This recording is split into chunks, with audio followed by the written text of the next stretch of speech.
Hello everyone, DVS ম্যাডামের ক্লাসে তোমাদের সকলকে স্বাগতম। আমি ডিভিএস ম্যাডাম। সবার আগে চ্যানেলটা সাবস্ক্রাইবের পর প্রত্যেকে নোটিফিকেশন অন রাখবে, যাতে যখন যখন ভিডিও আপলোড হোক তোমাদের কাছে পৌঁছে যায়। আলোচনার বিষয় আজকে ক্লাস 6 জিওগ্রাফি চ্যাপ্টার 1-এর গুরুত্বপূর্ণ প্রশ্ন উত্তর। যে প্রশ্ন উত্তরগুলো অবশ্যই আমাদের ফার্স্ট ইউনিট টেস্টের জন্য পড়তে হবে। শুরু করা যাক। ভিডিওটা বেশি থেকে বেশি লাইক শেয়ার করো। প্রতিটা চ্যাপ্টার আমি লাইন ভিত্তিক পড়িয়ে দিয়েছি, প্রশ্ন উত্তর দিয়ে দিয়েছি, সব প্লে লিস্টে পাবে, সেখান থেকে দেখে নিও। তো যাই হোক, আর কথা বাড়াবো না, শুরু করা যায়। সব সাবজেক্টেরই কিন্তু পড়ানো আছে। ওকে, তাহলে ইউরেনাসকে সবুজ গ্রহ বলা হয় কেন? উত্তর লিখব, সৌরজগতের সপ্তম গ্রহ হচ্ছে ইউরেনাস। বিভিন্ন গ্যাসীয় উপাদান যেমন হাইড্রোজেন 83%, হিলিয়াম 15%, মিথেন 2%-এর সমন্বয়ে গঠিত।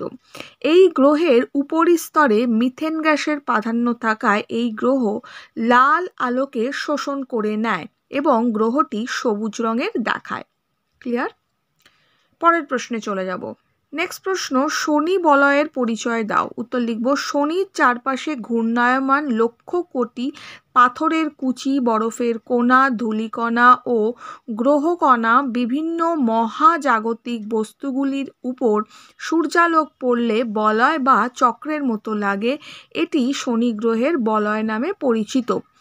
আবিষ্কারক 1689 খ্রিস্টাব্দে বিজ্ঞানী হাইগেন্স এটি আবিষ্কার করেন। বলয়ের সংখ্যা 7টি উজ্জ্বল বলয় এবং 320টি অপ্রধান বলয় শনির চারপাশে ঘোরে। ক্লিয়ার? এতটুকু লিখবো, তাহলেই হবে। নেক্সট প্রশ্ন, সৌরজগতের কোন কোন গ্রহের বলয় আছে? উত্তর লিখব, 4টি গ্রহের বলয় আছে সৌরজগতের: বৃহস্পতি, শনি, ইউরেনাস, নেপচুন। ওকে, পরের প্রশ্ন, কি করে একই ছবিতে বৃহস্পতি, পৃথিবী আর সূর্য, পৃথিবী আর বৃহস্পতিকে একসঙ্গে দেখা যাবে? আবার বলবো প্রশ্নটা, কি করে একই ছবিতে সূর্য, পৃথিবী আর বৃহস্পতিকে একই সঙ্গে দেখা যাবে? উত্তর আমরা লিখব। উত্তর লিখব, সৌরজগতের সঠিক ছবি আঁকা সম্ভব নয়, কারণ সূর্য পৃথিবীর চেয়ে 13 লক্ষ গুণ বড়। আবার বৃহস্পতি পৃথিবীর চেয়ে 1300 গুণ বড়। ওকে, তাই আকার ও আকৃতি বজায় রেখে এই ছবিতে সূর্য, বৃহস্পতি আর পৃথিবীকে একসঙ্গে দেখানো সম্ভব নয়। তবে সৌরজগতের যে ছবি আমরা দেখি তা শুধু সাধারণ ধারণা তৈরি করার জন্য আঁকা হয়। তাই কোনো পরিমাপ ছাড়া কেবল সাধারণ ধারণার ওপর নির্ভর করে সৌরজগতের ছবি আঁকলে তাকে সূর্য, পৃথিবী, বৃহস্পতি একসঙ্গে দেখা যাবে। কি বললাম? তাহলে তাই কোনো পরিমাপ ছাড়া কেবল সাধারণ ধারণার উপর নির্ভর করে সৌরজগতের ছবি আঁকলে তাতে সূর্য, পৃথিবী আর বৃহস্পতিকে একসঙ্গে দেখা যাবে। ওকে, এই প্রশ্নটা এইভাবেও পরীক্ষায় আসে যে সৌরজগতের সঠিক ছবি আঁকা সম্ভব নয় কেন? একই আনসার লিখব। হলো।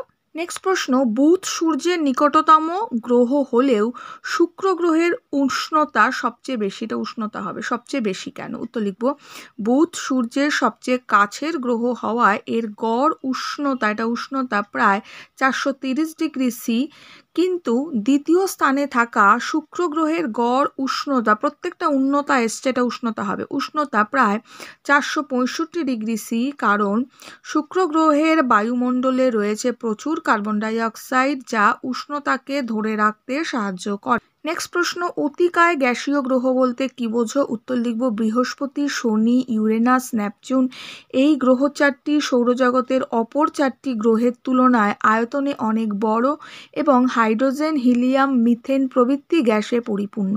তাই এই 4টি গ্রহ অতিকায় গ্যাসীয় গ্রহ নামে পরিচিত। নেক্সট প্রশ্ন, প্লুটোকে বামন গ্রহ বলা হয় কেন? উত্তর লিখব, 2006 সালে ইন্টারন্যাশনাল অ্যাস্ট্রোনমিক্যাল ইউনিয়ন প্লুটোকে, মানে IAU, ওকে, প্লুটোকে সৌরজগতের ক্ষুদ্রতম বামন গ্রহ বলে আখ্যা দেয়, কারণ প্লুটো মাঝে মাঝে কক্ষপথ ছেড়ে বিচ্যুত হয় এবং অন্য গ্রহের কক্ষপথে ঢুকে পড়ে। ঠিক আছে, নেক্সট পয়েন্ট বা ও দিয়েও দিতে পারো, বা 1-2 নাম্বার পয়েন্ট দিয়েও দিতে পারো, বা নিচে করেও লিখতে পারো। নেক্সট হচ্ছে, প্লুটোর ক্ষেত্রমান ও ভর কুলীন গ্রহ অপেক্ষায় কম। প্লুটোর আকৃতি অনেক ছোট ও চ্যাপ্টা। ঠিক আছে। প্লুটো নিজের আশেপাশের সব মহাজাগতিক বস্তুকণাকে সরিয়ে দিতে পারে না। ক্লিয়ার? নেক্সট প্রশ্ন, চন্দ্রমাস কাকে বলে? উত্তর, পৃথিবীর একমাত্র উপগ্রহ হলো চাঁদ। চাঁদের পৃথিবীকে একবার পূর্ণ প্রদক্ষিণ করতে সময় লাগে 29 দিন 12 ঘন্টা 44 মিনিট 3 সেকেন্ড। এই সময়কে চন্দ্রমাস বলে। নেক্সট প্রশ্ন, চন্দ্রকলা কি? উত্তর লিখব, আমাবস্যার থেকে পূর্ণিমা পর্যন্ত কাস্তে আকৃতির বা গোলাকৃতি আকৃতির হয়, চাঁদের আর কি। ওকে, এবং পূর্ণিমা থেকে আমাবস্যা পর্যন্ত গোলাকৃতির থেকে কাস্তে আকৃতি হয়ে অন্ধকারাচ্ছন্ন হয় চাঁদ। ওকে, চাঁদের আকৃতির হ্রাস বৃদ্ধিকেই বলা হয় হচ্ছে চন্দ্রকলা।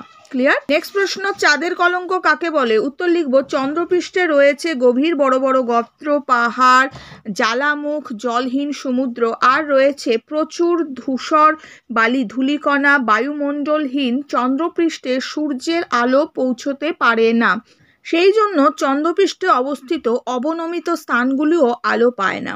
পৃথিবীর থেকে ওই সকল আলোকবিহীন অবনমিত স্থানগুলিকে কালো কালো দাগের মতো দেখায়। চাঁদের গায়ে থাকা ওই কালো দাগগুলোই চাঁদের কলঙ্ক। ক্লিয়ার? নেক্সট প্রশ্ন, চাঁদের আকাশ কালো কেন? উত্তর, চাঁদের আকাশ কালো কারণ লিখব, চাঁদে বায়ুমণ্ডল নেই, অর্থাৎ চাঁদের আকাশ ধূলিকণা বা গ্যাসীয় কণা শূন্য। সূর্যের আলো চাঁদের আকাশে ধূলিকণা বা গ্যাসীয় কণার অভাবে বিচ্ছুরিত হতে পারে না, ফলে কোনো রং সৃষ্টি হয় না, তাই আকাশ কালো দেখায়। ক্লিয়ার? এই প্রশ্নগুলো দিলাম, ইম্পর্টেন্ট, ভালো করে পড়ো। আজকের জন্য এটুকু, বন্ধুদের সঙ্গে শেয়ার করো, লাইক করো। খুব ভালো থাকো।